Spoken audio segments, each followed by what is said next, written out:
Assalamualaikum dan selamat sejahtera.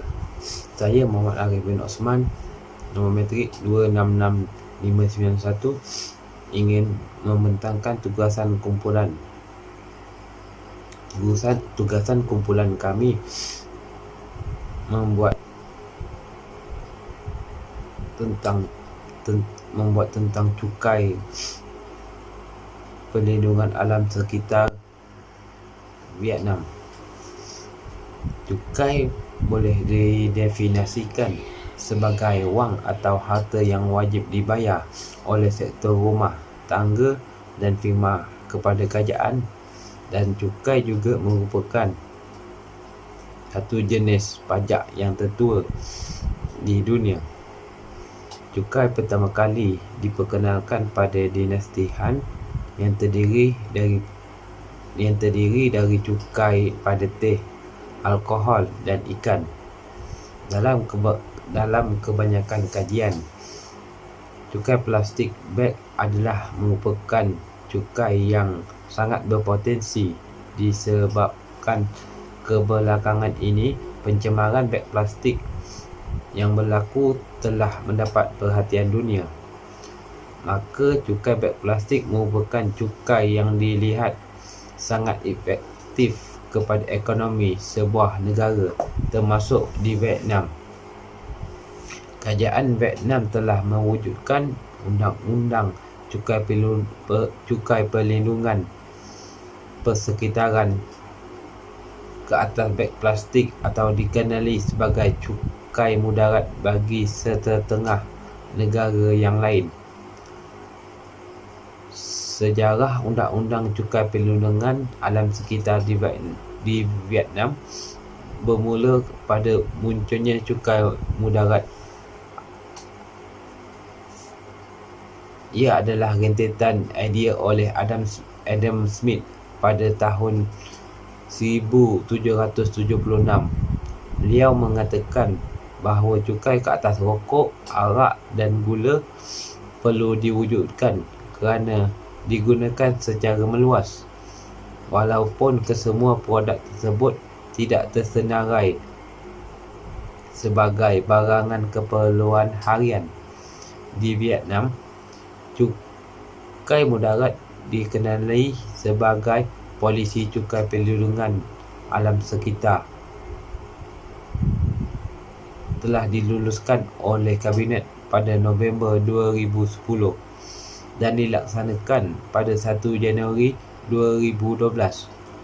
Cukai perlindungan alam sekitar adalah cukai tidak langsung ke atas produk dan barangan apabila digunakan memberi kesan buruk kepada persekitaran.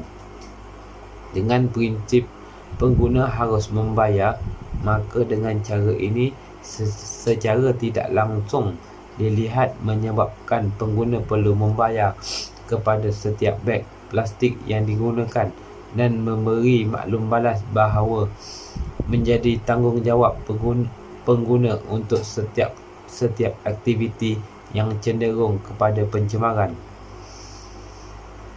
Pengguna secara tidak langsung akan rasa bertanggungjawab ke atas beg plastik yang digunakan dan diharap mampu mengubah tingkah laku mereka dalam menggunakan produk yang lebih memberi kesan pencemaran kepada alam sekitar. Pada awalnya, polisi pengurusan sistem pepejal bermula dengan kelulusan Undang-Undang Pemeliharaan Alam Sekitar pada tahun 1993. Pengurusan sistem pepejal di Vietnam menggunakan pakai konsep 3R, iaitu guna semula, reuse, kurangkan pembaziran, reduce, dan guna semula, recycle, dan dimasukkan dalam Undang-Undang Alam Sekitar 2005. Dengan wujudnya undang-undang ini, maka bermula pengasingan kepada penggunaan sumber tenaga agar lebih efektif. Hai, salam sejahtera. Nama saya Sipri Anak Kellen, nombor metrik 267077. Saya akan membentangkan berkaitan polisi cukai di Vietnam. Pertama sekali, saya akan membentangkan berkaitan dengan definisi cukai. Cukai adalah merupakan sumbangan yang sangat penting pada sesebuah negara, syarikat dan individu. Dalam perkembangan ekonomi semasa, cukai ini dapat diklasifikasikan pada dua keadaan, iaitu cukai langsung dan cukai tidak langsung. Cukai ini juga memainkan peranan dalam mewujudkan sumber utama dan sumber pendapatan dalam perbelanjaan negara.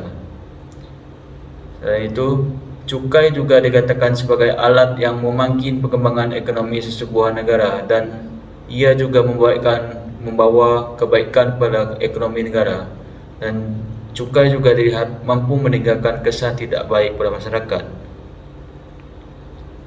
Seterusnya, definisi cukai mudarat atau perlindungan alam sekitar. Polisi cukai perlindungan alam sekitar di Vietnam adalah satu polisi yang termasuk dalam kategori cukai mudarat. Cukai mudarat adalah merupakan cukai yang dikenakan ke atas barangan dan perkhidmatan yang memberikan kesan buruk kepada penduduk di sesebuah kawasan.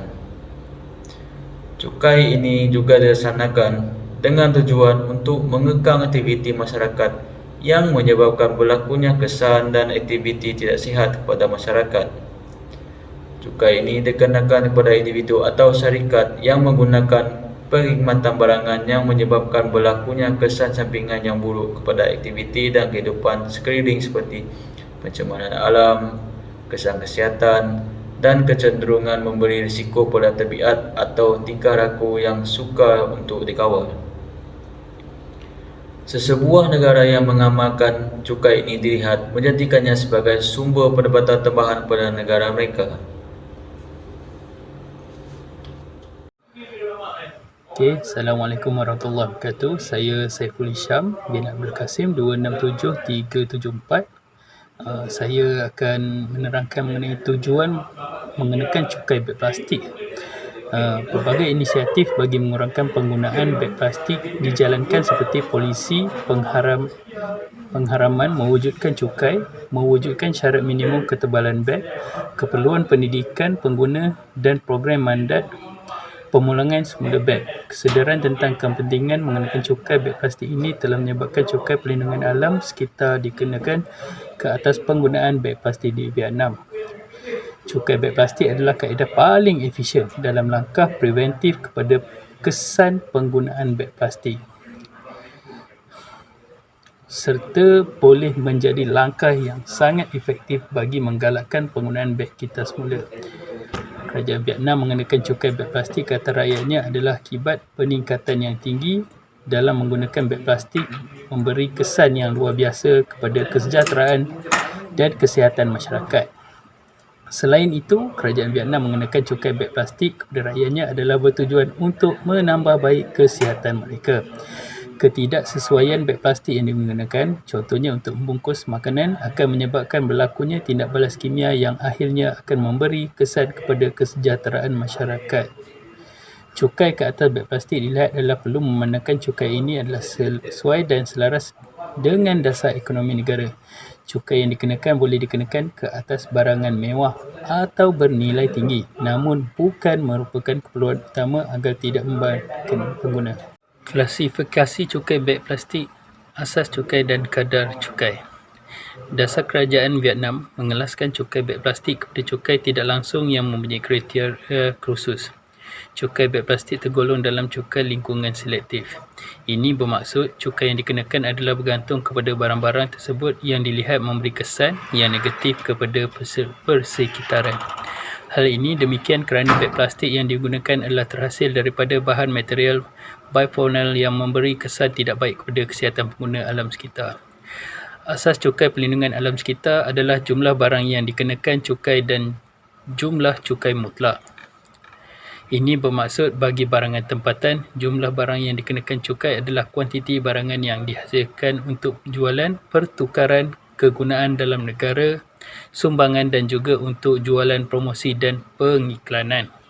Bagi produk berkaitan plastik beg, kadar cukai mutlak adalah beranggaran dong Vietnam RM40,000 bagi 30,000 hingga 50,000 kilogram plastik beg.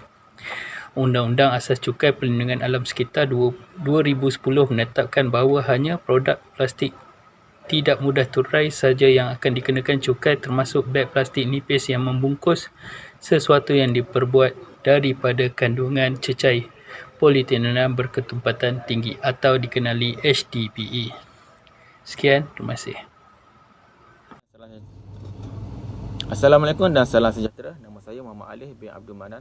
Nombor matrik 268175. Saya akan menerangkan kesan cukai kepada kerajaan dan masyarakat. Undang-Undang Cukai Perlindungan Alam Sekitar 1993 telah digubal pada 2005 dan 2014. Adalah polisi yang diwujudkan oleh negara Vietnam bagi memastikan kelestarian alam sekitar terus terjamin dan memberi kesejahteraan kepada masyarakat. Banyak kajian telah dilakukan bagi melihat keberkesanan mengenakan cukai beg plastik kepada pengguna daripada sudut sosial dan dasar fizikal. Dalam hasil kajian tersebut menunjukkan bahawa cukai yang dikenakan ke atas pengguna beg plastik adalah sangat memberi kesan. Apabila dilihat secara mendalam dari sudut sosial, kerajaan Vietnam menunjukkan cukai perlindungan alam sekitar ke atas beg plastik dengan misi utama mengubah corak penggunaan beg plastik di kalangan penduduk Vietnam. Tabiat membeli barangan yang memelihara alam sekitar akan lebih mendorong niat seseorang untuk menggunakan produk memelihara alam sekitar. Ini bermaksud, apabila seorang itu sudah terbiasa membeli barangan yang membantu memelihara alam sekitar, maka secara tidak langsung tingkah laku ini akan menyebabkan seorang itu terbiasa dan hanya akan membeli dan menggunakan produk yang memberi kesan positif kepada alam sekitar. Pendapatan hasil cukai perlindungan alam sekitar yang dilaksanakan oleh Vietnam semakin meningkat setiap tahun, tapi didapati bahawa cukai ini tidak memberi kesan kepada kesetaraan alam sekitar kerana kelemahan pelaksanaan undang-undang. Walaupun pendapatan cukai menunjukkan peningkatan, akan tetapi kerajaan Vietnam gagal di awalnya dalam mempengaruhi pengusaha ekonomi dengan peningkatan ketara, kadar cukai terlalu rendah, terlalu banyak pengecualian dan penguasaan yang lemah. Kesimpulannya, cukai yang dikenakan ke atas beg plastik di Vietnam adalah satu usaha negara Vietnam dalam mengatasi masalah lambakan sisa pekerjaan plastik. Usaha mengenakan cukai ke atas beg plastik ini adalah wajar untuk melihat perubahan tabiat dan tingkah laku pengguna beg plastik berubah dalam menyokong kepada penggunaan ekonomi hijau di Vietnam.